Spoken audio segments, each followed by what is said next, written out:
With the US midterm elections approaching, the issue of cybersecurity has come once again to the fore in Washington. The Senate Intelligence Committee has held a hearing on how to best counter Russia and other countries in their alleged attempts to interfere in America's domestic affairs.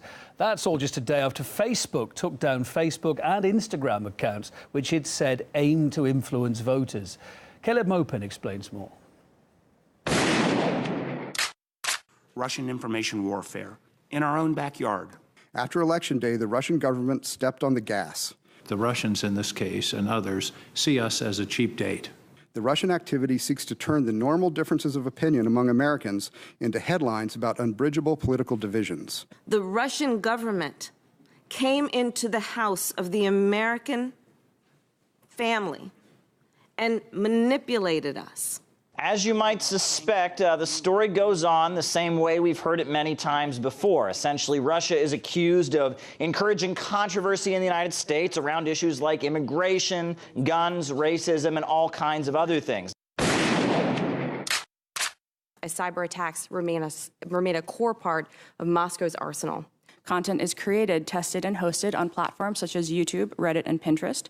It's pushed to Twitter and Facebook with their standing audiences in the hundreds of millions, and it's targeted at the most receptive. This is a problem of the entire information ecosystem. This is cross-platform.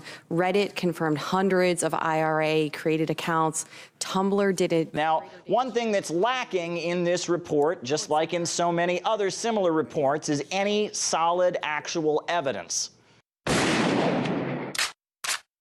Can you estimate the number of Americans touched by Russian-linked activity in this area? No, that is very difficult to do.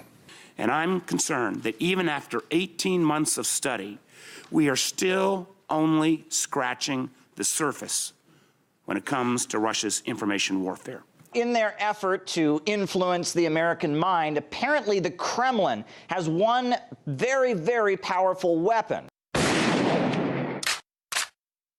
A lot of pride-related content, less news, more memes. This isn't just a couple of platforms. This is music apps, this is video games, this is meme sharing. It's much broader than Twitter and Google. In the portrait that the testimony painted on Capitol Hill, you essentially got the impression that Americans' minds are very easily manipulated, that all it takes to influence the way Americans think about world events and politics is to give them a video game on a computer or a meme to look at, and all of a sudden their minds are changed. Now, repeatedly during the hearings, we heard members of Congress expressing frustration with the American people, saying that they were angry that the Americans weren't just listening to what they called the good sources, and we're instead listening to other news outlets, other voices expressing different views.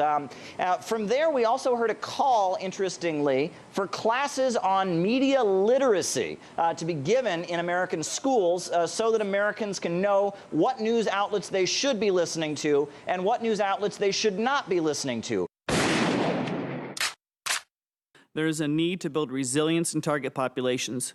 This will include long-term effort to implement media literacy training and integrate such training into classrooms. Very interesting. It was quite a day on Capitol Hill. The idea that memes and video games and whatever they're pointing to could have any significant influence in our democracy is frankly a joke. This makes no sense at all. You know, you look at the United States that has Hollywood, right? Films that have amazing influence in every country in the world. Whatever these memes were, video games pale in comparison to that type of cultural influence that the U.S. has.